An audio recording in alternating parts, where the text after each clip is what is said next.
ముందుగా ఆ ప్రయత్నం అయితే ప్రతి గ్రామం నుంచి కూడా తీసుకురావాలి లీడర్స్ అనేవాళ్ళు. ముఖ్యంగా గ్రామ స్థాయిలో కూడా మీరందరూ మీ స్థాయిలో మీరు లీడర్లే కాబట్టి మీ గ్రామం తరపు నుంచి మీ గ్రామ గౌరవాన్ని నిలబెట్టుకోవాలనుకుంటున్నాను. అందుకోసం మెయిన్గా బూత్ ఇన్ఛార్జ్ ఇనిషియేట్ తీసుకోవాలి.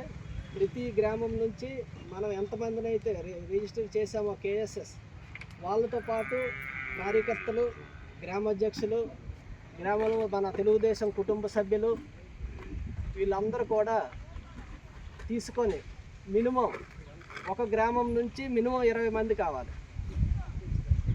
మీరు అక్కడ నుండి వచ్చాక క్లస్టర్ ఇన్ఛార్జికి రిపోర్ట్ చేయండి. ఎక్కడనేది ఇప్పుడు ప్లేస్ డిసైడ్ చేసి చెప్తాం. క్లస్టర్ అనేది అటెండెన్స్ కూడా తీసుకుంటాడు, ఏ గ్రామం నుంచి ఎంతమంది వచ్చారు అది మనం ఎమ్మెల్యే గారు రిపోర్ట్ పంపిస్తాం. అక్కడ నుంచి పార్టీ ఆఫీస్కి కూడా పంపించడం జరుగుతుంది.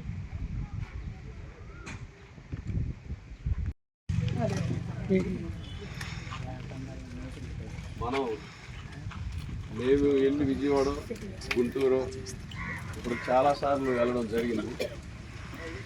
లోపల మనం చాలాసార్లు ప్రయత్నం చేసాం. కొంతకాలం మా మీటింగ్ దగ్గర ఉండడం జరిగింది. లేదంటే బయట ఉన్నటువంటి టీవీలు చూడడం, ఎందుకంటే రష్లో ఉండలేని పరిస్థితుల్లో వేడి వాతావరణం అక్కడ కూడా ఇబ్బంది ఉండేది. కాబట్టి అటు ఇటు 2 రకాలుగా ఉండేది. లోపల కొద్దిసేపు ఉండడం, బయట కొద్దిసేపు ఉండడం అనేది ఉంది. కానీ అయితే ఇక్కడ మనం ఉదయం అంటే ఎలా ఒకలాగా వస్తారు, మధ్యాహ్నం వరకు ఉంటారు, భోజనం చేస్తారు.